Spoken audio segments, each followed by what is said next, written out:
ठीक है दोस्तों, फिर से एक बार सभी को जय मसीह की। आज हम देखने वाले हैं एक पत्रस पर वाक्य, the exposition on first Peter. और शुरुआत में हम इस पुस्तक की जो परिचय है और अभिवादन है, इंट्रोडक्शन एंड सैल्यूटेशन, ठीक है, इसके बारे में आज हम देखने वाले हैं।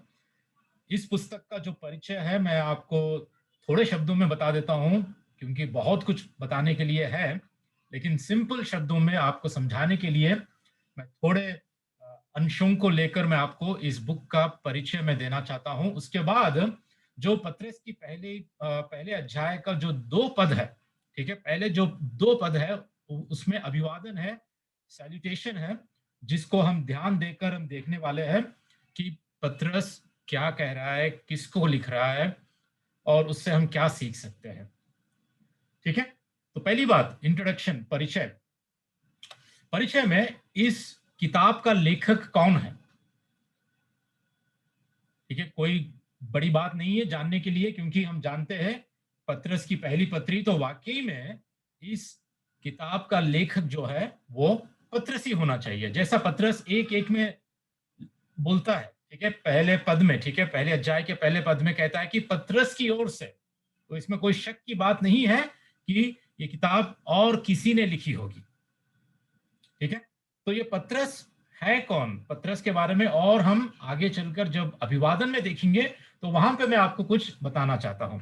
उसके बाद थोड़े लोग ये कहते हैं कि पत्रस तो एक मछुआरा था, मछली पकड़ने वाला था और पढ़ा लिखा भी नहीं था। उसने कोई फॉर्मल एजुकेशन, उसके पास कोई एक पढ़ाई लिखाई या एजुकेशन कोई थी नहीं। तो ऐसा व्यक्ति, एक अनपढ़ व्यक्ति, किस रीति से किस रीति से पत्रस की पहली पत्री इतनी अच्छी तरह लिख सकता है। ठीक है, वैसे पत्रस एक हिब्रू था, मतलब इब्रानी भाषा वाला, इब्रानी बोलने वाला व्यक्ति था। और नए नियम को अगर आप जानते हो तो नए नियम यूनानी भाषा में लिखा गया, ग्रीक में लिखा गया। और ऐसा थोड़े लोगों के दिल में प्रश्न आता है कि पत्रस जो अनपढ़ था, जो मछुआरा था, वो कैसे लिख पाया इतनी अच्छी तरह। लेकिन अगर हम इतिहास को देखते हैं तो पत्रस एक व्यापारी भी था, एक बिजनेस करने वाला मछुआरा था, जो मछली बेचने वाला भी था। तो उस वक्त जब अपना व्यापार कर रहा था तो वो केवल इब्रानी या अरामिक भाषा में ही नहीं, परंतु यूनानी भाषा में भी वो निपुण था, ये हम देख सकते हैं। उतना ही नहीं, इस पत्री के 5वें अध्याय का 12 वचन में ऐसा लिखा है कि पत्रस कहता है, मैंने सिलवानुस के हाथ, जिसे मैं विश्वास योग्य भाई समझता हूं, संक्षेप में लिखकर तुम्हें समझाया है। मतलब ये जो सिलवानुस, जिसको इंग्लिश में हम साइलस कहते हैं, ठीक है, सिलवानुस उस वक्त पत्रस के साथ था। पत्रस कहता है कि मेरा विश्वास योग्य भाई है, और उसके द्वारा, ठीक है, सिलवानुस के हाथों के द्वारा ये पत्री लिखी गई। परंतु बोलने वाला, कहने वाला सब कुछ पत्रस ही था। पवित्र आत्मा की प्रेरणा के द्वारा ये सारी बातें बताने वाला पत्रस ही था, लेकिन सिलवानुस, उसने अपने हाथों से ये पत्री पत्रस के लिए लिखी थी। ठीक है, यहां पर आपको समझ में आ गया होगा। ठीक है, आगे बढ़ते हैं हम लोग। तिथि और अवसर, ठीक है, कौन सी तारीख में, कौन से लगभग अप्रोक्सीमेट पीरियड में ये लिखा गया है, और उसके बाद कौन से अवसर पर क्यों लिखा गया है, किसके लिए लिखा गया है, कॉन्टेक्स्ट क्या है, लिखने का मतलब क्या है, संदर्भ क्या है, ये सब कुछ हम देखने वाले हैं। तो ध्यान से सुनिए। ईसवी सन 60 और 68 के बीच में, मतलब यीशु मसीह के पैदा होने के 60 साल और 68 सालों के बीच में ये पत्री लिखी गई है, क्योंकि पतरस जब मारा गया, इतिहास हमें बताता है कि पतरस 68 ईस्वी सन 68 में मारा गया और उसको क्रूस पर उल्टा लटकाकर मारा गया। तो 60 और 68 के ईस्वी सन, इस काल के बीच में इस पत्री को लिखा गया है, ठीक है। और कहां से लिखा गया है? पतरस कहां पर था, कहां से ये पत्री को लिखता है? 5वें अध्याय का 13 वचन में अगर हम देखते हैं तो पतरस कहता है कि जो बाबुल में तुम्हारी नाई चुने हुए लोग हैं, वह और मेरा पुत्र मरकुस तुम्हें नमस्कार कहते हैं। तो बाबुल, जो नए नियम में बाबुल, जिसको इंग्लिश में हम बेबीलोन कहते हैं, नए नियम में रोम की जो नगरी है, रोम को बाबुल कहा गया है।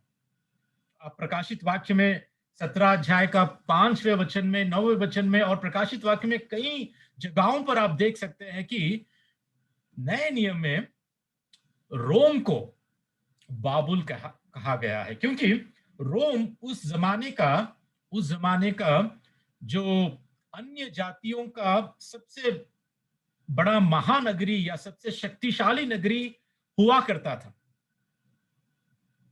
और पतरस इस भावना से भी, इस विचारधारा से भी ये कहता है, क्योंकि पुराने नियम में जो बाबुल था, जो बेबीलोन था, यहूदा के उस साम्राज्य को हराकर वहां से इर्मिया और दानियेल के उस वक्त पर, उस जमाने में यहूदा के साम्राज्य पर बाबुल ने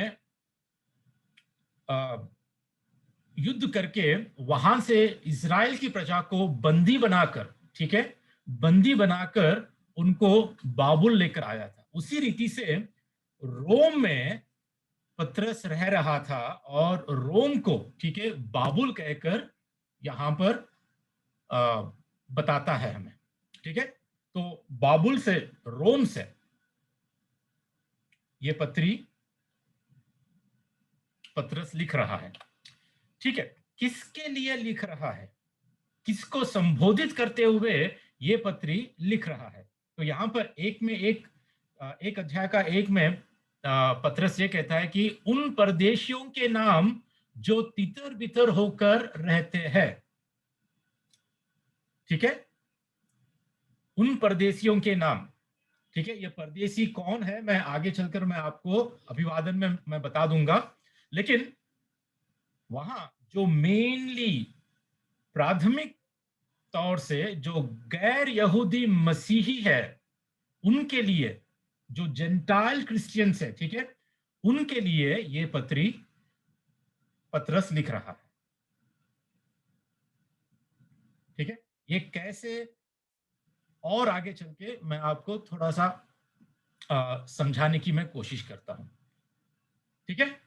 अभी हम आगे चलते हैं, आगे चलकर इस पत्री का, ठीक है, इस लेटर का, इस एपिस्टल का प्राथमिक विषय क्या है, पतरस क्या लिख रहा है, इसका थीम क्या है, ठीक है। 3 बातों में मैं आपको बताना चाहता हूं। सबसे पहली बात, प्राथमिक विषय यह है, ये समझा रहा है यहां पर, ये सिखा रहा है पतरस पवित्र आत्मा की प्रेरणा से। सबसे पहली बात, विश्वास में दृढ़ रहो, बी स्ट्रॉन्ग इन फेथ, ठीक है। यहां पर अपने पाठकों को ये उद्देश्य से कि उनको उत्साहित करे, ये उद्देश्य के साथ यहां पर यह विषय उनको समझा रहा है कि अपने विश्वास में दृढ़ रहो, बी स्ट्रॉन्ग इन फेथ, क्योंकि ये लोग अपने विश्वास के कारण दुख और सताव का सामना कर रहे थे, इसीलिए कहता है विश्वास में दृढ़ रहो। दूसरी बात, कहता है कि दुखों में आशावान रहो, बी होपफुल इन सफरिंग, क्योंकि वो दुखों से गुजर रहे थे। और इसी में कहता है कि अपने दुखों में आशावान रहो। किस बात की आशा, किस बात की आशा करने के लिए पतरस यहां पे कह रहा है? हम देख सकते हैं कि पतरस कहता है कि तुम्हारे लिए एक मीरास है, स्वर्ग में एक मीरास रखी हुई है, यू हैव एन इनहेरिटेंस। और अपने विश्वास का प्रतिफल, अपने विश्वास का प्रतिफल तुम्हारे आत्मा का उद्धार, ये आशा तुम्हारे अंदर होनी चाहिए। इसीलिए दुखों में आशावान रहो, बी होपफुल इन सफरिंग। तीसरी बात, सतावट के बीच विश्वास में बढ़ो, let persecution build your faith.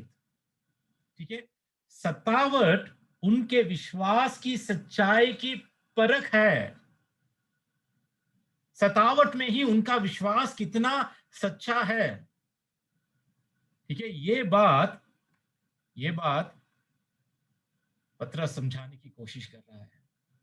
और इसी कारण दुख को स्वीकार करना और सहना है। ठीक है, इस सतावट के बीच में विश्वास में बढ़ो। ठीक है, और मैं आपको ये भी बताना चाहता हूं कि इस पत्री में तीन ऐसे शब्द है जिसका प्रयोग बहुत बार किया गया है, और उन तीन शब्द हमारे लिए बहुत जरूरी है। पहला शब्द है दुख। 17 बार इस पत्री में दुख का प्रयोग 17 बार किया गया है। और दूसरा शब्द महिमा, ठीक है, महिमा, इसका 9 बार प्रयोग किया गया है।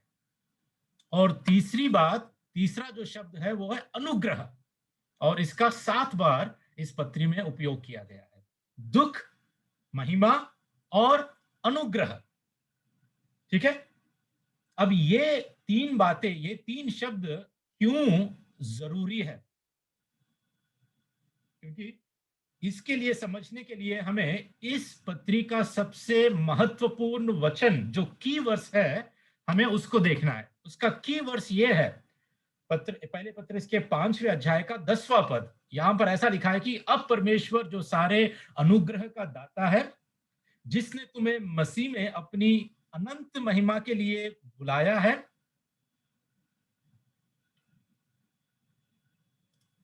ठीक है, जो अनुग्रह का दाता, जिसने तुम्हें महिमा में अपने अपनी अनंत महिमा, मसीह में अपनी अनंत महिमा के लिए बुलाया है, तुम्हारे थोड़ी देर तक दुख उठाने, ठीक है, दुख उठाने के बाद आप ही तुम्हें सिद्ध और स्थिर और बलवंत करेगा।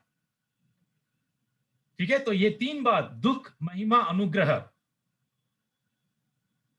अनुग्रह का दाता, परमेश्वर ने तुम्हें अनुग्रह के द्वारा तुम्हारा उद्धार किया है। ठीक है, वो है तुम्हारा अतीत में परमेश्वर ने अनुग्रह के द्वारा तुम्हारा उद्धार किया है। और तुम्हारा भविष्य में महिमा के लिए परमेश्वर ने तुम्हें बुलाया है, मसीह में अनंत महिमा पाने के लिए। तो ये अनुग्रह और महिमा, इन दोनों के बीच में जो समय है, ये दुख उठाने का समय है। इस प्रेजेंट टाइम, जो अभी वास्तव में जिस दुखों में से तुम गुजर रहे हो, अनुग्रह और महिमा के बीच में जो दुख का काल है, इसमें इसके लिए प्रोत्साहन देने, लोगों को उत्साहित करने, पतरस ये सिखाता है कि परमेश्वर तुम्हें सिद्ध करेगा, स्थिर करेगा और बलवंत करेगा। ठीक है, पीछे मुड़ के देखो तो अनुग्रह है, आगे अगर देखो तो महिमा है। तो ये आश्वासन, ये आशावान, ये आशा पत्रस हमें इस पत्री से दे रहा है कि देखो, परमेश्वर जो अनुग्रह के साथ तुम्हारा उद्धार किया है, और आने वाले दिनों में मसीह में अनंत महिमा तुम्हें देने वाला है। इस दोनों के बीच में आशा के साथ, ठीक है, सतावट के बीच में विश्वास और आशा के साथ आगे बढ़ो। ये की वर्स है, बहुत ही जरूरी वचन यहां पर हमें दिखाया गया है। ठीक है, अभी हम आगे बढ़ते हैं। जो अभिवादन है, जिसको हम इंग्लिश में सैल्यूटेशन कहते हैं, ठीक है। अभिवादन पहले पत्रस का पहले अध्याय का 1 और 2 पद हम पढ़ेंगे, ठीक है। पहला वचन, ठीक है। पत्रस की ओर से जो यीशु मसीह का प्रेरित है, उन परदेशियों के नाम जो पुंतुस, गलितिया, कपुदिकिया, आसिया और बितुनिया में तितर बितर होकर रहते हैं, ठीक है। दूसरा वचन, और परमेश्वर पिता के भविष्य ज्ञान के अनुसार आत्मा के पवित्र करने के द्वारा आज्ञा मानने और यीशु मसीह के लहू के छिड़के जाने के लिए चुने गए हैं, तुम्हें अत्यंत अनुग्रह और शांति मिलती रहे। ये बातें मैं उम्मीद करता हूं आपने पढ़ा होगा। कई लोगों को इन बातों के बारे में कुछ समझ में आया होगा, नहीं भी आया होगा, कोई बात नहीं। आज हम एक एक पद को, एक एक लाइन को, एक एक शब्द को, इसका विश्लेषण हम देखने वाले हैं और इस व्याख्या में हम आगे बढ़ने वाले हैं, ठीक है। पहली बात, पत्रस की ओर से जो यीशु मसीह का प्रेरित है, हमने देखा किसकी ओर से, पत्रस की ओर से। ये पत्री पत्रस ने लिखी। अब पत्रस के बारे में हम थोड़ा सी जानकारी लेने की हम कोशिश करेंगे। ये पत्रस, जैसा आपको पता है, प्रभु यीशु के 12 शिष्यों में एक शिष्य था, ठीक है। जब यीशु पत्रस को मिलता है तो उसका असली नाम, एक्चुअली पत्रस का असली नाम था शिमोन, साइमन जिसको हम कहते हैं, ठीक है। वो असली नाम इब्रानी भाषा में उसका असली नाम साइमन था। और पत्रस के पिताजी का नाम, बाप का नाम यूहन्ना था और उसका भाई आंद्रियास था। और यही भाई पत्रस को यीशु मसीह के पास लेकर आता है, ठीक है। और जब यीशु मसीह पत्रस को मिलते हैं, शिमोन को मिलते हैं, तो उसका नाम बदल डालते हैं। उसका नाम शिमोन से प्रभु यीशु कैफा कह के उसको पुकारते हैं। अरामी में कैफा और यूनानी में पत्रस, ठीक है। पेट्रोस कहते हैं, वो जाकर पत्रस बना है। इंग्लिश में हम जिसको पीटर कहते हैं, ठीक है। तो यीशु ने शिमोन का नाम बदलकर पत्रस रखा। पत्रस का मतलब होता है पत्थर, the rock, the solid rock. क्योंकि पत्रस के बारे में अगर आपको पता है तो पत्रस एक बहुत ही अस्थिर व्यक्ति, जो कभी स्थिरता से नहीं रहता, जो डगमगाता है, ठीक है। कभी कुछ कहता है, कभी ये कुछ कहता है। बहुत सारी बातें पत्रस के बारे में हम जान सकते हैं, हमारे पास अब उतना समय नहीं है, लेकिन ऐसे ऐसे व्यक्ति को प्रभु ने ये आगे चलकर क्या बनने वाला है ये देखा प्रभु ने, और उसी रीति से उसको पत्रस कहा। और एक बार हम पुराने नियम में भी हम देखते हैं, न्यायों की किताब में गिदोन, ठीक है। गिदोन के बारे में अगर आप जानते हो तो गिदोन छुप छुप कर अपने शत्रुओं से छुपकर जो अनाज काटने की तैयारी कर रहा था, तो एक स्वर्गदूत आकर गिदोन से क्या कहता है पता है आपको? वो कहता है कि हे शूरवीर सूरमा, ठीक है। हे शूरवीर कहता है, हे शूरवीर सूरमा कहता है। जो डर रहा था, जो भयभीत था, उसको परमेश्वर के दूत ने शूरवीर के नाम से, शूरवीर सूरमा के नाम से उसको पुकारा। क्योंकि परमेश्वर, पता है, जब आपका नाम बदलता है या कुछ आपके जीवन में कर रहा है, तो आपको जो बनाना चाहता है, वो आप जो बनने वाले हो, वो देखकर परमेश्वर आपका नाम बदलता है या आपको पुकारता है। तो इसी रीति से प्रभु यीशु ने भी पतरस को पुकारा था, क्योंकि उस पत्थर पर, ठीक है, प्रभु अपनी कलीसिया को बनाने वाला था, ठीक है। पतरस को अपनी कलीसिया का मुखिया या अपने कलीसिया का चीफ अपोस्टल, मुख्य प्रेरित पतरस को बनाने वाला था। और इस पत्थर पर, इस सच्चाई पर एक्चुअली अपनी कलीसिया की बुनियाद वो डालने वाला था, ठीक है। इसलिए पतरस को प्रभु यीशु ने अपना नाम बदला, ठीक है। और यही पतरस, आपको याद होगा कि यही पतरस, जो ये पतरस की पहली पत्री अब लिख रहा है, एक वक्त यही पतरस मत्ती के 16 में आप देख सकते हैं 22 और 23 में, कि यही पतरस जब प्रभु यीशु कहते हैं कि मुझे क्रूस पर दुख उठाना है, मुझे मरना है, मुझे अपना खून बहाकर अपने प्राण को बलिदान करना है, तो पतरस क्या कहता है पता है? प्रभु थोड़ा बाजू आ, मुझे तुझसे कुछ बात करना है। और आकर झिड़कने लगता है, डांटने लगता है प्रभु को, और ये कहता है कि परमेश्वर ना करे ये तुझसे दूर हो जाए, ये क्रूस तुझसे दूर हो जाए। ऐसा कहने के बाद पतरस खुद भी, आपको पता है कि 3 बार प्रभु का इनकार करता है, यीशु का इनकार करता है। और यही पतरस जो अपने विश्वास में डगमगाया है, जो झूठ बोला है, जो मसीह को तिरस्कार किया है, यही पतरस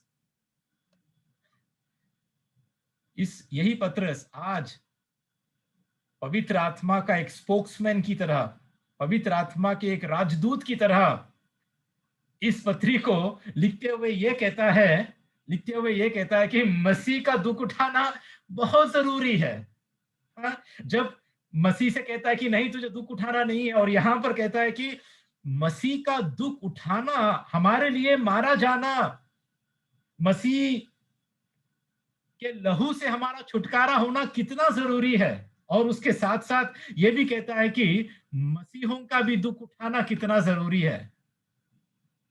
मसीहों का भी मसीह के लिए, मसीह के नाम के लिए दुख उठाना कितना जरूरी है। पतरस को कहां से कहां परमेश्वर ने बदल डाला, ठीक है। तो यही पतरस है जो आज इस पत्री को लिख रहा है।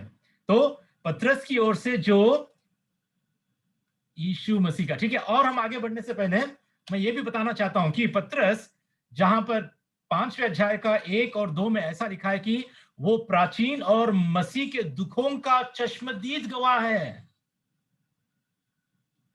ठीक है।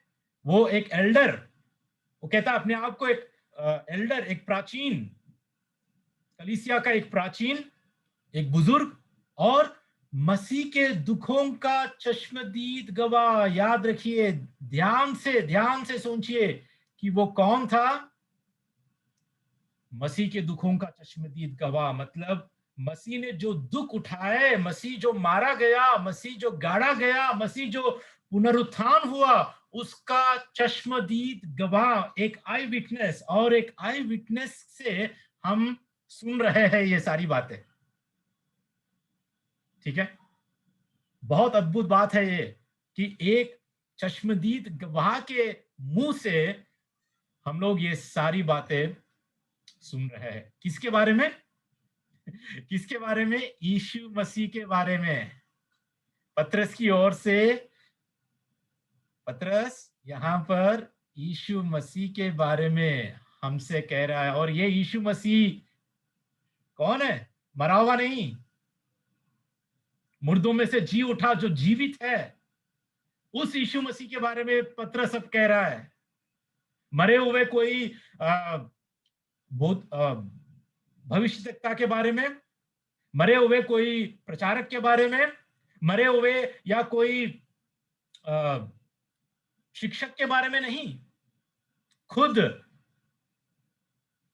उद्धारकर्ता, परमेश्वर का पुत्र यीशु मसीह के बारे में कह रहा है यहां पर पतरस, जो पुनर्जीवित किया गया था और जो जीवित है, ठीक है। अगर आप पढ़ोगे पतरस की पहली पत्री में ही 3रे अध्याय में, अगर आप पढ़ोगे 3रे अध्याय का 21 और 22 में अगर आप पढ़ोगे तो ऐसा लिखा है, उसी पानी का दृष्टांत भी अर्थात बपतिस्मा यीशु मसीह के जी उठने के द्वारा अब तुम्हें बचाता है।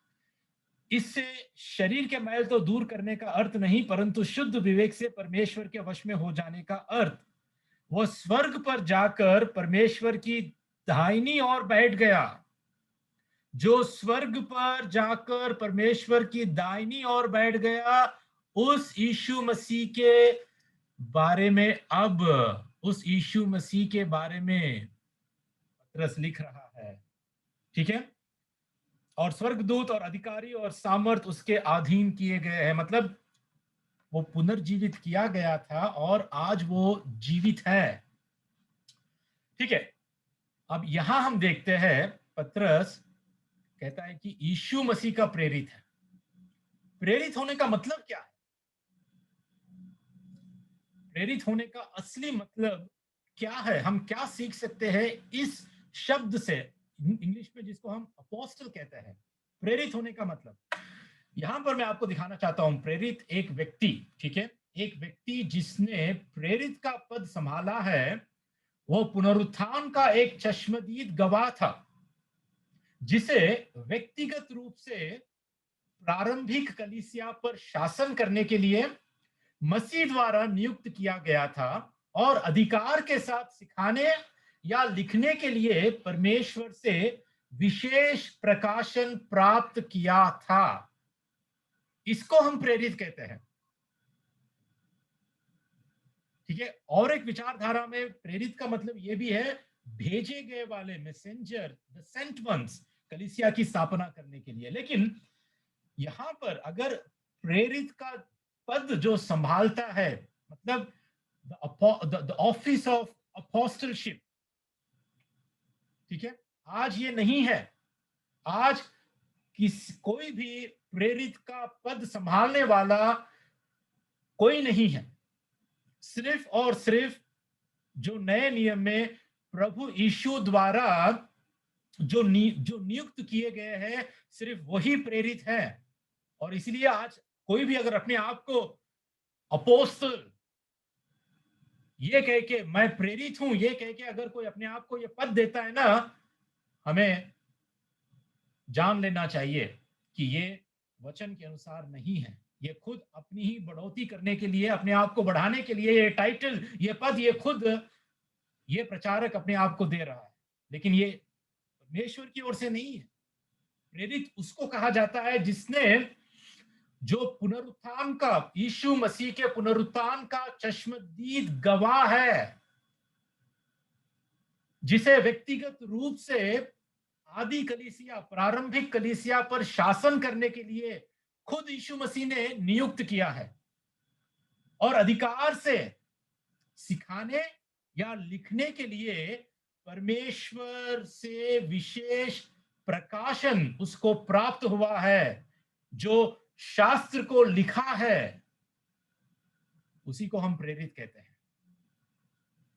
ये बात हमें समझना बहुत जरूरी है। तो पतरस की ओर से यीशु मसीह का प्रेरित ये पत्री को लिख रहा है। हम आगे बढ़ते हैं, ठीक है, आगे बढ़ते हैं, देखते हैं। अब देखते हैं कि उन परदेशियों के नाम, ठीक है, क्या कह रहा है यहां पर? परदेशियों के नाम किसको संबोधित कर रहा है? उन परदेशियों के नाम जो पुंतुस, गलितिया, कपुदिकिया, आसिया और बितुनिया में तितर बितर होकर रहते हैं। उन परदेशियों के नाम जो तितर बितर होकर रहते हैं। ठीक है, अब सोचने की बात है, ये परदेशी कौन है? ये परदेशी कौन है? क्या ये यहूदी मसीही जो इज़राइल के बाहर जी रहे थे? अब जैसे कि कोई भी अपने अपने देश से जो बाहर जी रहा है, जैसे मैं यहां पर सिंगापुर में हूं, मैं अपने देश के बाहर, भारत के, हिंदुस्तान के बाहर में हूं, तो मैं परदेशी हूं यहां पर। तो बिल्कुल उसी तरह यहूदी मसीही जो इज़राइल के देश के जो बाहर, जो इस प्रांत में पुंतुस, गलितिया, कपुदिकिया, आसिया और बितुनिया, इन सारे प्रांतों में जो तितर बितर होकर जी रहे, क्या उन यहूदी मसीहों के बारे में यहां लिख रहा है, या गैर यहूदी मसीही जो इस धरती पर परदेशी थे, क्या उनके लिए यह पत्री लिखी गई है? तो जैसा मैंने पहले बताया, प्राथमिक रूप से ये जो गैर यहूदी मसीही है, ठीक है, क्योंकि हम जान सकते हैं कि कैसे हम दावे के साथ कह सकते हैं कि ये गैर यहूदी है, अन्य जातियों में से जो मसीह को अपनाए हैं, वो लोगों के लिए पत्रस यहां पे लिख रहा है। आप देखिए पत्रस के पहली पत्री का 4 का 3 और 4 में ऐसा लिखा है कि क्योंकि अन्य जातियों की इच्छा के अनुसार काम करने और लुचपन की बुरी अभिलाषाओं, मतवालापन, लीला क्रीड़ा, पियक्कड़पन और घृणित मूर्ति पूजा में जहां तक हमने पहले समय गवाया वही बहुत हुआ। इससे वे अचंबा करते हैं कि तुम ऐसे भारी लुचपन में उनका साथ नहीं देते। इन गैर यहूदियों को संबोधित करते हुए पतरस ये कह रहा है कि अब जबकि तुम्हारा उद्धार हुआ है, तुम मसीह में आ चुके हो, तुम अब उनकी तरह, ठीक है, उनका साथ तुम नहीं देते इस लुचपन में, ये सारी बुरी अभिलाषाओं में, मतवालेपन में, लीला क्रीड़ा में, पियक्कड़पन में, ऐसे सारे कामों में तुम उनका अब साथ नहीं देते हो, इसलिए तुम्हें वो बुरा बुरा भला कहते हैं। तो इससे हम ये जान पाते हैं कि ये पत्री किसके लिए लिखी गई है? जो गैर यहूदी मसीही है, जो इन प्रांतों में, इन 5 प्रांतों में जो तितर बितर होकर जी रहे हैं। हम ये भी कह सकते हैं कि वो अपने आप को इस धरती पर परदेशी समझते हैं। ऐसे लोगों के लिए पतरस यहां पे लिख रहा है। तो क्या आज ये हमारे लिए भी अप्लाई करता है, लागू होता है? क्या हमारे लिए भी हम इसको, इन बातों को हम हमारे जीवन में भी ले सकते हैं? बिल्कुल, क्योंकि अगर हम भी अपने आप को परदेसी समझते हैं, ठीक है, उन सारे मसीही जो अपने आप को परदेशी मानते हैं, 2 के 11 और 12 की तरह, जैसे मैंने पिछली बार मैंने आपको इस वचन से भी बताया था कि अपने आप को मुसाफिर समझो, अपने आप को इस धरती पर परदेसी जानकर अपने शरीर की लालसाओं से बचे रहो। तो ये पत्री गैर यहूदी मसीहों के समान, जो आज हम भी अपने आप को जो परदेसी मानते हैं, उन सभी के लिए है। ठीक है, हम आगे बढ़ते हैं। ठीक है, हम आगे बढ़ते हैं। अभी उन परदेशियों के नाम जो पुंतुस, गलितिया, कपुदिसिया, आसिया और बितुनिया, ये 4 जो प्रांत है, वो आज अगर आप देखोगे तो वो तुर्की, जो इंग्लिश में टर्की कहते हैं, द मॉडर्न डे टर्की, उस देश को प्रदर्शित करते हैं, दर्शाते हैं। ठीक है, मैं आपको बता देता हूं कि तितर बितर क्यों हुए थे ये लोग। क्योंकि सतावट के कारण, सतावट के कारण ये लोग, मसीही लोग उस प्रारंभिक कलीसिया में तितर बितर हो चुके थे।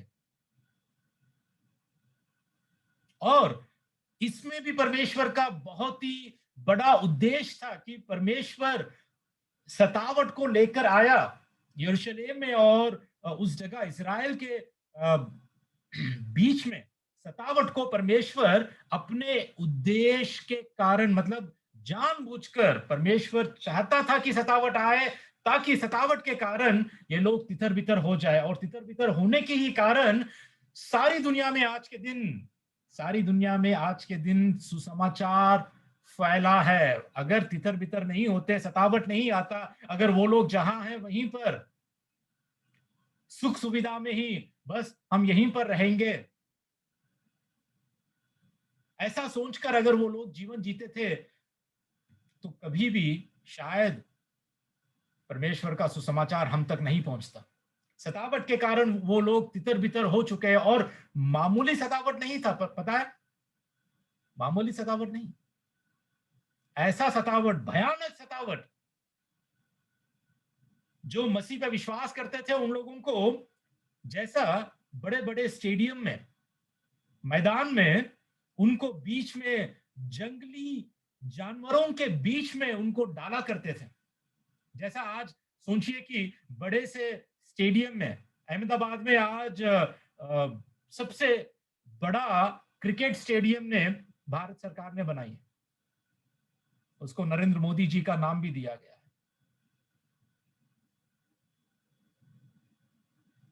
है। ऐसे ही बड़े स्टेडियम में अगर सोचिए कि इंडिया पाकिस्तान का वर्ल्ड कप का फाइनल मैच हो रहा है और लोग जश्न के साथ चिल्ला रहे हैं, बड़े जोर से पुकार रहे हैं, बिल्कुल उसी तरह वो सीन को याद कीजिए कि उसी मैदान के बीच में मसीहों को, जंगली जानवरों को छोड़कर उनका जो तड़पना होता था, उनका जो दुख होता था, वो जिस तरह मृत्यु का सामना करते थे, वो देखकर तालियां बजाते थे, खुश होते थे, जोर जोर से जश्न मनाया करते थे। ऐसा सतावट। उतना ही नहीं, सूली पर चढ़ाते थे। उतना ही नहीं, सड़कों में, ठीक है, रात को बिजली, या बिजली तो नहीं थी उस जमाने में, तो रोशनी देने के लिए जैसे दिया को जलाते हैं ना, उस तरह लोगों को स्ट्रीट लाइट की तरह, ठीक है, सड़कों के किनारे, सड़कों पर मसीही लोगों को स्ट्रीट लाइट की तरह जला देते थे, ताकि उनके जलने से उजाला सड़कों पर गिरे। भयानक सतावट। ऐसे भयानक सतावट के बीच में जब कलीसिया के लोग तितर बितर हुए हैं, उसी के कारण सारी दुनिया में परमेश्वर का ये सुसमाचार फैल गया था और भारत तक आया, जो थोमा के द्वारा, थॉमस के द्वारा भारत में तक भी परमेश्वर का, यीशु मसीह का सुसमाचार भारत में भी आया। ठीक है, तितर बितर जो हुए थे। ठीक है, अब ये जो मैप आपके आगे है, इस मैप में आप देख सकते हैं। ठीक है, मैं आपको बता देता हूं, ये देखिए, पुंतुस यहां पर है, गलीतिया यहां पर है, कपुदिकिया यहां पर है, आसिया और बितूनिया। इन 5 प्रांतों में जो फैले हुए, जो तितर बितर हुए गैर यहूदी मसीहों को पत्रस कहां से लिख रहा है? पत्रस यहां पे था और रोम में था। ये जो यात्रा आपको, यात्रा जो दिख रही है, जो एरो मार्क आपको दिख रहा है, ये पत्रस की जर्नी है या पत्रस की यात्रा है। ठीक है, तो उम्मीद करता हूं आपको अब सही रीति से जो कलीसिया का इतिहास में जो हुआ है और जो यहाँ पे पत्रस हमें बताने की कोशिश कर रहा है, आपको समझ में आया होगा। ठीक है, अब हम आगे बढ़ते हैं। ठीक है, आगे अब यहाँ पर दूसरे वचन में हम बढ़ते हैं और यहाँ कहता है पत्रस, और पिता, परमेश्वर पिता के भविष्य ज्ञान के अनुसार आत्मा के पवित्र करने के द्वारा आज्ञा मानने और यीशु मसीह के लहू के छिड़के जाने के लिए चुने गए हैं। अब ये बात आप थोड़ा सा ध्यान देकर सुनिए यहां पर। ठीक है, जो मैं यहां पर आपको बता रहा हूं, पहले परमेश्वर पिता, पवित्र आत्मा, यीशु मसीह। ठीक है, पिता, पुत्र, पवित्र आत्मा, त्रिएक परमेश्वर का कार्य जो है वो यहां पर हम देख सकते हैं काफी स्पष्ट रूप में। काफी स्पष्ट रूप में जो उद्धार का कार्य है, उद्धार के कार्य में हमेशा, ठीक है, पिता, पुत्र और पवित्र आत्मा का काम होता है, त्रिएक परमेश्वर का कार्य होता है। और इसी बात को यहां पर पत्र समझाता है कि पिता, परमेश्वर पिता के भविष्य ज्ञान के अनुसार पवित्र आत्मा के पवित्र करने के द्वारा और यीशु मसीह के लहू के छिड़के जाने के लिए चुने गए हैं। ठीक है, अब ये बात को आपको समझाने की मैं कोशिश करूंगा यहां पर। सबसे पहली बात, परमेश्वर पिता के भविष्य ज्ञान के अनुसार। ठीक है, भविष्य ज्ञान के अनुसार, इंग्लिश में हम इसको फोर नॉलेज कहते हैं। पिता ने हमें अपने भविष्य ज्ञान के अनुसार हमें चुना है। ठीक है, मतलब वो पहले से ही जानता है भविष्य में क्या होने वाला है, वो सब कुछ, क्योंकि वो सर्वज्ञानी है, वो सब कुछ पहले से ही वो जानता है। उसके भविष्य ज्ञान के अनुसार उसने हमें चुना है। पहली बात, आज्ञा मानने या विश्वास के अनुसार नहीं। ठीक है, ये बात नहीं कि पिता ने ये देखा कि आज के दिन विनय मुझ पर विश्वास करेगा या विमल मुझ पर विश्वास करेगा या मेरी आज्ञा को मानेगा, भूषण मुझ पर विश्वास करेगा, इसीलिए मैंने उसको चुना है। उसके मानने और विश्वास के अनुसार मैंने उसको चुना है, ऐसा नहीं है। ये गलत शिक्षा है, ये गलत बात है। ठीक है, परमेश्वर पहले से ही वो जानता है, पहले से ही उसने हमें अपने भविष्य ज्ञान के अनुसार चुना है, ये जानकर कि कौन मुझ पर विश्वास करेगा, कौन मेरी आज्ञा मानेगा। ठीक है, बोलने का यह मतलब है कि जगत की उत्पत्ति से पहले ही परमेश्वर ने अपने चुने हुए लोगों को जाना है। ये देखकर उसने नहीं चुना कि तुम विश्वास तुमने किया है या नहीं, तुमने आज्ञा माना है कि नहीं। नहीं, उसने पहले से ही तुम्हें चुना है, इसलिए आज तुमने उस पर विश्वास किया।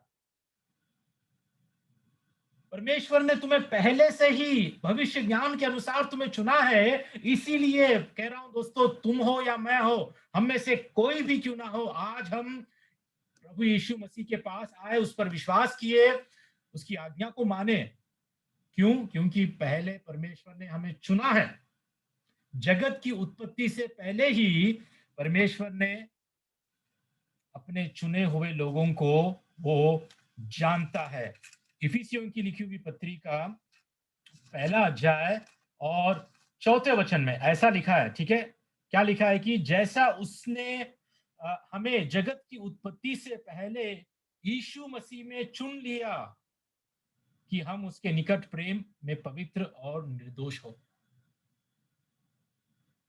पहले से ही, जगत की उत्पत्ति से पहले दोस्तों, आपको, मुझको, जो आज जिन्होंने उद्धार पाया है, जिन्होंने मसीह पर विश्वास किया है, जो आज मसीह के पास आए हुए हैं, जगत की उत्पत्ति से पहले ही परमेश्वर हमको चुना है। ये बात आपको जानना जरूरी है। बुलाए गए बहुत है, परंतु चुने हुए थोड़े हैं। परमेश्वर हमारे जीवन में अपने उद्धार का कार्य इसलिए किया है क्योंकि उसने पहले हमें चुना है। अगर वो नहीं चुनता तो आज हमारे जीवन में उद्धार का काम नहीं होता, आज हम उद्धार नहीं पाते हैं। बाइबल ये हमें सिखाती है। मैं आगे और थोड़ा आपको समझा देता हूं, ठीक है, यहां पर क्या हो रहा है, क्योंकि बहुत सारे लोग इस सिद्धांत को, चुनाव के जो सिद्धांत है, जो डॉक्ट्रिन ऑफ इलेक्शन है, इसको ग्रहण करने के लिए बहुत ही मुश्किल का सामना उनको करना पड़ता है। बहुत ही मुश्किल हो जाता है, बहुत ही कंफ्यूज हो जाते हैं। लेकिन ये बात सच है, ये बात सच है। सारी दुनिया को परमेश्वर ने नहीं चुना, सारे दुनिया के लोगों को परमेश्वर ने नहीं चुना। बहुतोरो, बहुतेरे, ठीक है, बाइबल कहती है कि प्रभु ने बहुतेरों के लिए अपना खून बहाया, सभी के लिए नहीं। तो ये बात ग्रहण करना, ये बात समझना आपके लिए अब थोड़ा सा मुश्किल हो सकता है, दिक्कत की बात हो सकती है, लेकिन ये बाइबल की सच्चाई है कि परमेश्वर ने पहले से ही, जगत की उत्पत्ति से पहले से ही हमें चुना है और हमें जाना है। परमेश्वर जिसको चुनता है उसे बुलाता है। ध्यान दीजिए यहां पर, ठीक है, परमेश्वर जिसको चुनता है वो उसे बुलाता है। और ये जो बुलाहट है, ये जो बुलाहट है, ये साधारण बुलाहट नहीं है। ठीक है, ये उसके मन में परमेश्वर उसके मन को बुलाता है, जो प्रभावशाली बुलाहट है, ठीक है, जिसको वो चुनता है, उसे बुलाता है, उसका उद्धार करता है, ठीक है, और उसको यीशु के रूप में बदलता है दिन प्रतिदिन, जिसको हम सैंक्टिफिकेशन कहते हैं, पवित्रीकरण, ठीक है, यीशु के रूप में उसको बदलता है और उसे महिमा देता है। अब ये बात समझना हमारे लिए बहुत जरूरी है। आप कह सकते हैं कि कैसे परमेश्वर हमको महिमा देता है। मैं आपको समझा देता हूं। पहली बात, रोमियो की लिखी हुई पत्रिका 8 का 38 और 30, 38, 29, 30 में पढ़ देता हूं। यहां पर ऐसा लिखा है, हम जानते हैं कि जो लोग परमेश्वर से प्रेम रखते हैं उनके लिए सब बातें मिलकर भलाई को उत्पन्न करती है। ये कई बार हमने पढ़ा है, मैंने एक संदेश में प्रचार भी किया है, ठीक है, इस अंश के बारे में। तो यहां पर ये लिखा है कि अर्थात उन्हीं के लिए जो उसकी इच्छा के अनुसार बुलाए हुए हैं। क्योंकि जिन्हें उसने पहले से जान लिया है, उन्हें पहले से ठहराया भी है कि उसके पुत्र के स्वरूप में हो, ताकि वह बहुत भाइयों में पहलौठा ठहरे। फिर जिन्हें उसने पहले से ठहराया, उन्हें बुलाया भी, और जिन्हें बुलाया उन्हें धर्मी भी ठहराया है, और जिन्हें धर्मी ठहराया है उन्हें महिमा भी दी है। दोस्तों ध्यान से आप सुनिए, फिर से कह रहा हूं, परमेश्वर जिसको चुनता है, उसे बुलाता है, उसका उद्धार करता है, और उसको यीशु के रूप में बदलता है, और उसे महिमा देता है। अब ये बात दूसरे तिमुथियुस में भी, ठीक है, दूसरे तिमुथियुस का 1 अध्याय और उसका 9वां वचन ऐसा कहता है, जिसने हमारा उद्धार किया और पवित्र बुलाहट से बुलाया, और यह हमारे कामों के अनुसार नहीं, पर उसके उद्देश्य, परमेश्वर का उद्देश्य, द पर्पस ऑफ गॉड, उसके उद्देश्य मतलब उसके भविष्य ज्ञान के उद्देश्य के अनुसार, और उस अनुग्रह के अनुसार है जो मसीह यीशु में सनातन से हम पर हुआ है। बहुत ही जरूरी बात है कि मसीह यीशु में सनातन से मतलब युगानुयुग से, इटर्निटी से हम पर हुआ है। परमेश्वर हमें कब चुना? जगत की उत्पत्ति से पहले ही, जब आपका मेरा ठिकाना ही नहीं था, इस संसार का, इस जगत का कोई ठिकाना ही नहीं था, जगत की उत्पत्ति से पहले परमेश्वर ने हमको चुना। और पतरस क्या कहता है? इन चुने हुए लोगों को संबोधित कर रहा है। वो कहता है कि तुम लोग जो परदेसी है, तुम चुने हुए हो, चुने हुए परदेसी हो, ठीक है। इस बात से उनको उत्साहित कर रहा है कि तुम लोग चुने हुए परदेसी हो। अब आप पूछ सकते हैं कि भैया क्या मैं भी चुना हुआ हूं या नहीं हूं? चुने हुए लोगों के चिन्ह क्या है, उस बात पे भी थोड़ा सा मैं बता देता हूं, लेकिन क्योंकि ये बहुत बड़ा टॉपिक है, बहुत कुछ हम इस बात में बात कर सकते हैं। थोड़ी बातें अभी नाइजल भाई ने भी, जो सच्चा विश्वासी है, सच्चा विश्वास करने वाले के जो सच्चे विश्वास के जो गुण होते हैं, थोड़ा सा बताया है आपको, ठीक है। विश्वास करने के बाद उसके जीवन में जो सच्चा परिवर्तन आता है, उससे हमें पता चलता है कि क्या ये इंसान सच में चुना हुआ है या नहीं, ठीक है। लेकिन मैं आगे बढ़कर और कुछ आपको बताना चाहता हूं, ठीक है। यहां पर देखिए 3 बातें। सबसे पहले, पिता, परमेश्वर पिता के भविष्य ज्ञान के अनुसार, ध्यान दीजिए, के अनुसार, आत्मा के पवित्र करने के द्वारा, ठीक है, और यीशु मसीह के लहू के छिड़के जाने के लिए, ठीक है। ये 3 जो बातें यहां पर है, ठीक है, हमें क्या सिखाते हैं यहां पर? के अनुसार मतलब यहाँ पर हम देखते हैं कि पिता का प्लानिंग है, यहाँ पर उसने प्लान करके अपने उद्देश्य के अनुसार, अपने भविष्य ज्ञान के अनुसार उसने प्लानिंग किया है। और उस प्लान को पूरा करने के लिए जो मीन्स है, मतलब किसके द्वारा, किसके द्वारा, आत्मा के, पवित्र आत्मा के पवित्र करने के द्वारा, ठीक है, द मीन्स, ठीक है। और फिर हम देख सकते हैं उसका पर्पस किसके लिए है, गोल क्या है, पर्पस क्या है, उद्देश्य क्या है, वो भी हम यहां देख सकते हैं, ठीक है। ये तीन बातें हमें समझना जरूरी है, ठीक है। उसके बाद मैं ये आपको दिखाना चाहता हूं, हमने भविष्य ज्ञान के अनुसार की बातें तो हमने आपको, मैंने पिछले स्लाइड में आपको बता दी है कि परमेश्वर अपने भविष्य ज्ञान के अनुसार हम हमें चुना है, लेकिन चुनने के बाद वो क्या कर रहा है, देखिए, ठीक है, के द्वारा, यहां पर जो आप देख रहे हैं, ठीक है, के द्वारा, इस बात के ऊपर हम ध्यान देंगे, क्या लिखा है, आत्मा के पवित्र करने के द्वारा, ठीक है, पवित्र आत्मा के द्वारा पवित्र करण, sanctification through the Holi spirit, ठीक है। पवित्रीकरण मतलब हमारे जीवन में उद्धार पाने के बाद, हम धर्मी ठहराने के बाद हमारे जीवन में जो कार्य होगा वो होगा हमें पवित्र करने का कार्य, पवित्रीकरण का कार्य, और किसके द्वारा, पवित्र आत्मा के द्वारा,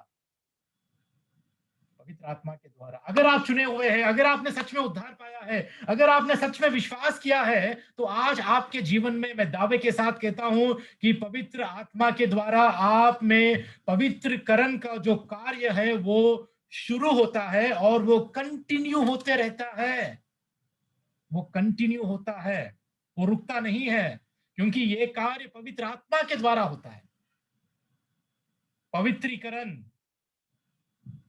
ठीक है। यहां पर आप देख सकते हैं इस पवित्रीकरण, इस पवित्रीकरण में पापियों को पापों से अलग करने, पुनरुत्थान और विश्वास सहित, ठीक है, और उन्हें परमेश्वर की सेवा, जिसको हम प्रगतिशाल पवित्रता भी कहते हैं, प्रोग्रेसिव सैंक्टिफिकेशन, पवित्र परमेश्वर की सेवा के लिए शुद्ध करने में आत्मा के सभी कार्य शामिल है। तो इस सैंक्टिफिकेशन में, इस पवित्रीकरण के इस कार्य में क्या शामिल है, पाप से अलग करना। पवित्र आत्मा आपको क्या करेगा, पाप से अलग करेगा और परमेश्वर की सेवा के लिए आपको शुद्ध करेगा। और ये दिन प्रतिदिन ऐसे करते करते यीशु के स्वरूप में आपको पवित्र आत्मा के द्वारा परमेश्वर बनाएगा। और ये कार्य अगर आपके जीवन में आज के दिन नहीं हो रहा है, तो आपको गंभीरता से सोचना है, गंभीरता से अपने आप से ये प्रश्न पूछना है कि भैया, क्या मेरा उद्धार हुआ है, क्या मैं चुना हुआ हूं, क्या मेरा विश्वास सच्चा विश्वास है, क्या पवित्र आत्मा आज मेरे अंदर है, क्या दिन प्रतिदिन मेरा पवित्रीकरण हो रहा है। वो चाहे प्रगतिशील पवित्रता क्यों ना हो, प्रोग्रेसिव होलीनेस, लेकिन दिन प्रतिदिन ये होना चाहिए। अगर आपके जीवन को, अगर आप जब से आपने नया जन्म पाया है और आज तक भी इतने सालों में अगर आपके जीवन को अगर आप देखते हो, तो क्या प्रगति है, प्रोग्रेसिवनेस है।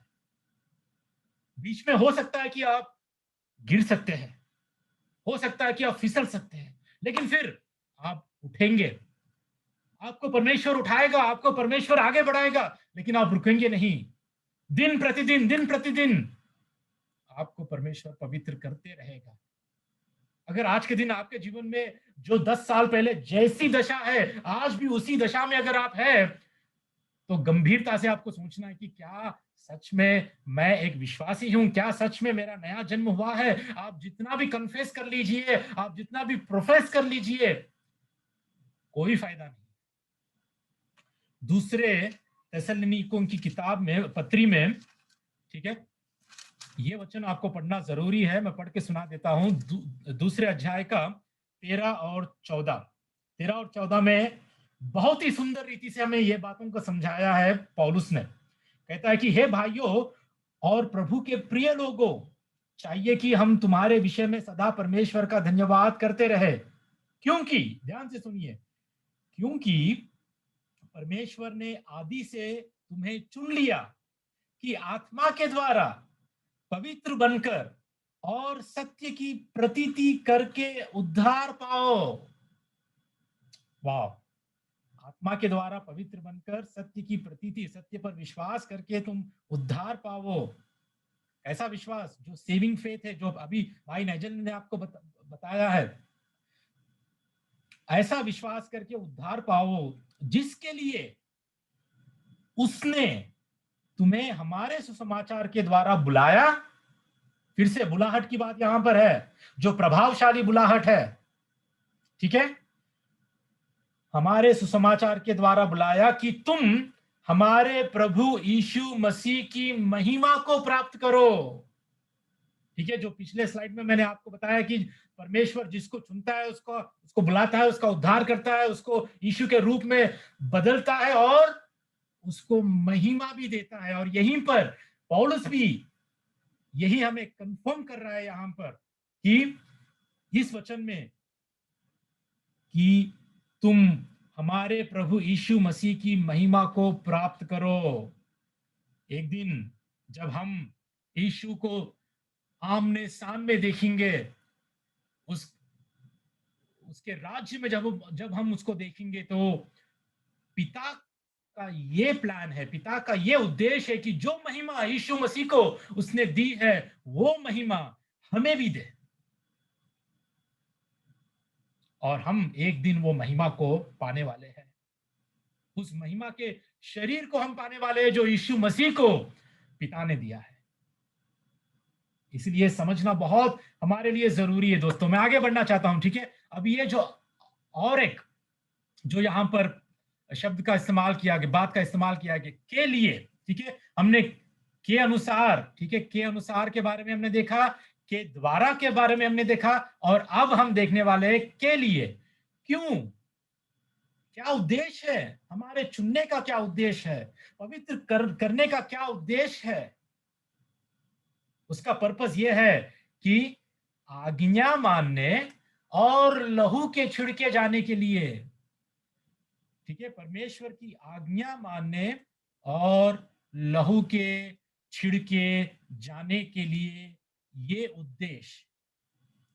आज हम चुने गए हैं इस कारण, बुलाए गए हैं इस कारण, उद्धार हमारा इस कारण हुआ है, हम पवित्र किए गए इस कारण। सबसे पहला कारण, हम आज्ञा मानने के लिए, कि हम परमेश्वर की आज्ञा माने। और एक विशेष बात यहां पर पतरस कहता है कि लहू के छिड़के जाने के लिए, लहू के, यीशु मसीह के लहू के छिड़के जाने के लिए तुम चुने गए हैं। और इस बात को समझने के लिए हमें पतरस की ये पहली पत्री का नाम 1 अध्याय में 18 और 19 को हमें पढ़ना जरूरी है, ठीक है।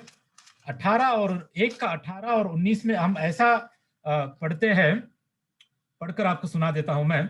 क्योंकि तुम जानते हो कि तुम्हारा निकम्मा चाल चलन जो बाप दादों से चला आता है, उससे तुम्हारा छुटकारा चांदी सोने अर्थात नाशवान वस्तुओं के द्वारा नहीं हुआ, पर निर्दोष और निष्कलंक मेमने अर्थात मसीह के बहुमूल्य लहू के द्वारा हुआ है। इस लहू के बारे में 1 का 18 और 19 में पतरस हमें समझाता है, लहू के बारे में, कि हमारा जो छुटकारा हुआ है किससे हुआ है? उस निष्कलंक मेमने यीशु मसीह के बहुमूल्य लहू के द्वारा हुआ है। तो इससे हमें ये जान पड़ता है कि यीशु के लहू के छिड़के जाने से हमारा छुटकारा, मतलब किससे छुटकारा? निकम्मा चाल चलन से छुटकारा। यीशु मसीह का लहू केवल हमें परमेश्वर के क्रोध से, उसके न्याय से हमें छुटकारा, उसी से ही नहीं, हमारे पापों से ही छुटकारा नहीं, परंतु ध्यान दीजिए, हमारे निकम्मे चाल चलन से भी उसका लहू हमें छुटकारा देता है, और वही लहू के छिड़के जाने के लिए, मतलब हम छुटकारा पाने के लिए आज्ञा मानने और लहू के छिड़के जाने के लिए। और ये सब कुछ कौन कर रहा है? परमेश्वर पिता, पवित्र आत्मा और यीशु मसीह, जो अपने लहू के द्वारा हमारी आज्ञाकारिता को उसने खरीदा है। ठीक है, हमारी आज्ञाकारिता को यीशु ने अपने लहू से खरीदा है। आप और मैं आज आज्ञा क्यों मान रहे हैं? क्योंकि यह परमेश्वर का कार्य हमारे मनों में हुआ है। अगर परमेश्वर का कार्य जो पिता के द्वारा उसके भविष्य ज्ञान के अनुसार चुन लिए जाना, आत्मा के द्वारा पवित्र किया जाना और यीशु मसीह के लहू के द्वारा खरीदा जाना अगर नहीं होता हमारे जीवन में, तो आज हम आज्ञा नहीं मान सकते। साफ साफ बात है दोस्तों। आज आप आज्ञा मान रहे हो, ये आपकी बहुत बड़ी मेहरबानी नहीं है परमेश्वर पर।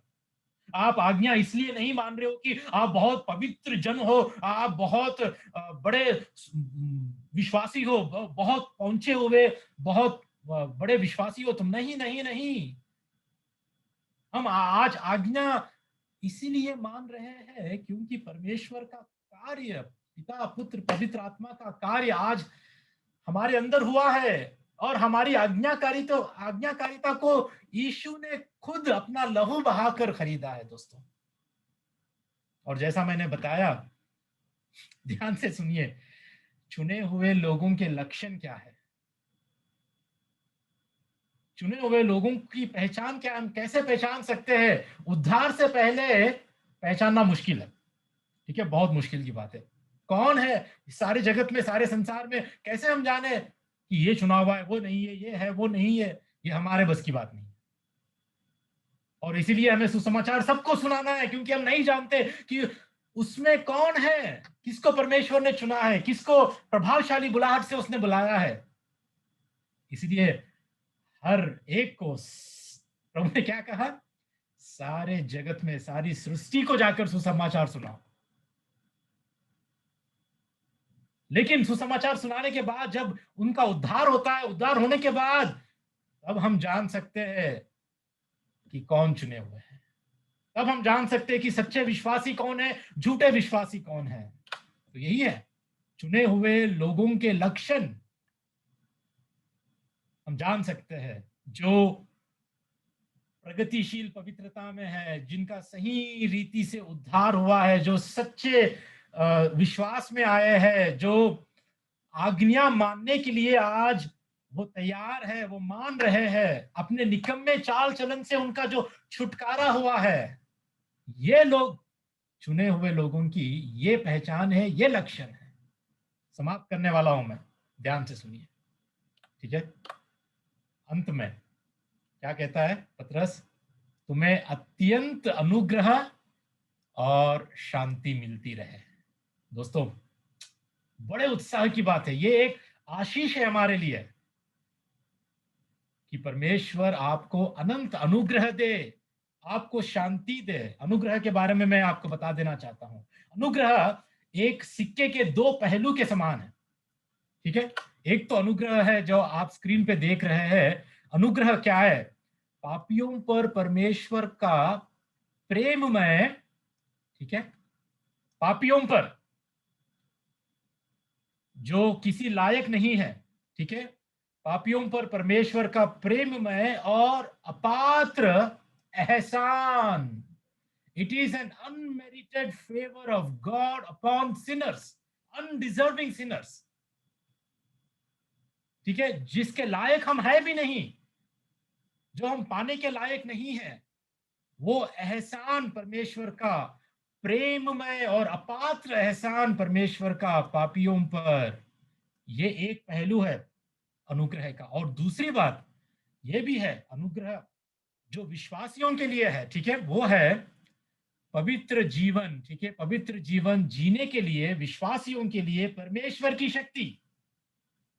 ये एक सिक्के के दो पहलू है। और सोचिए कि पतरस कहता है कि तुम्हें अनंत अनुग्रह, अत्यंत अनुग्रह मतलब बहुतायत, इतनी बढ़कर परमेश्वर से आपको अनुग्रह मिलती रहे। और उतना ही नहीं, पतरस क्या कहता है? शांति।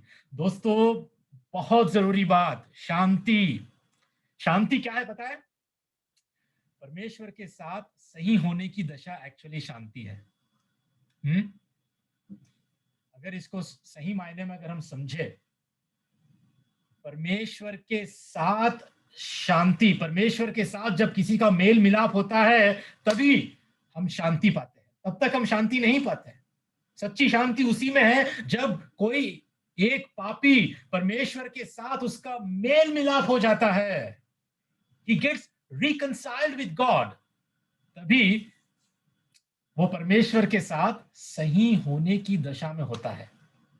कितना जरूरी है दोस्तों। और ये जो चुने हुए परदेसी है, जो सतावट के बीच में है दोस्तों, उनके लिए बहुत ही महत्वपूर्ण बात है। पतरस कहता है कि तुम्हें अनुग्रह मिले और तुम्हें शांति मिले। अनुग्रह और शांति दोनों ऐसी बातें हैं, जो ऐसे आशीष की बातें हैं, जो आज हर एक विश्वासी जो खासकर सतावट से गुजर रहा है, जो दुखों में गुजर रहा है, उनके लिए बहुत जरूरी है। मैं विश्वास करता हूं, मैं विनती करता हूं प्रभु से, मैं आशा रखता हूं कि परमेश्वर आपको भी अत्यंत अनुग्रह और शांति दे, क्योंकि ये हमारे जो अभी का जीवन है इसके लिए और आने वाले भविष्य के जीवन के लिए बहुत ही जरूरी है, बहुत ही जरूरी है। खासकर आज की ये जो अंतिम दिनों में, आज की इस पीड़ाओं के बीच में, आज या महामारी के बीच में, इस ऐसे हालात में जब हम जी रहे हैं, तो सोचिए कि हमारे लिए ये अनुग्रह और शांति कितनी जरूरी है। और पतरस कहता है कि तुम्हें अत्यंत अनुग्रह और शांति मिलती रहे।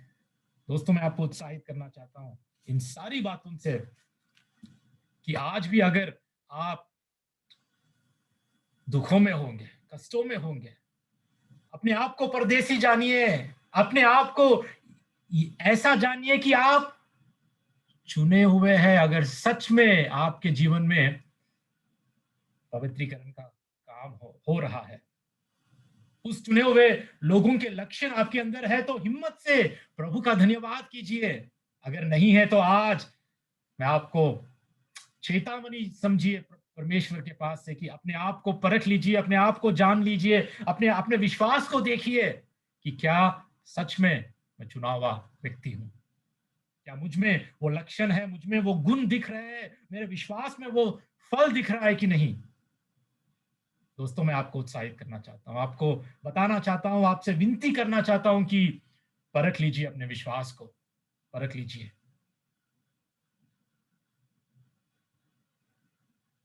ठीक है, प्रभु इन बातों को आशीष दे। छोटी सी प्रार्थना कर कर हम समाप्त करेंगे।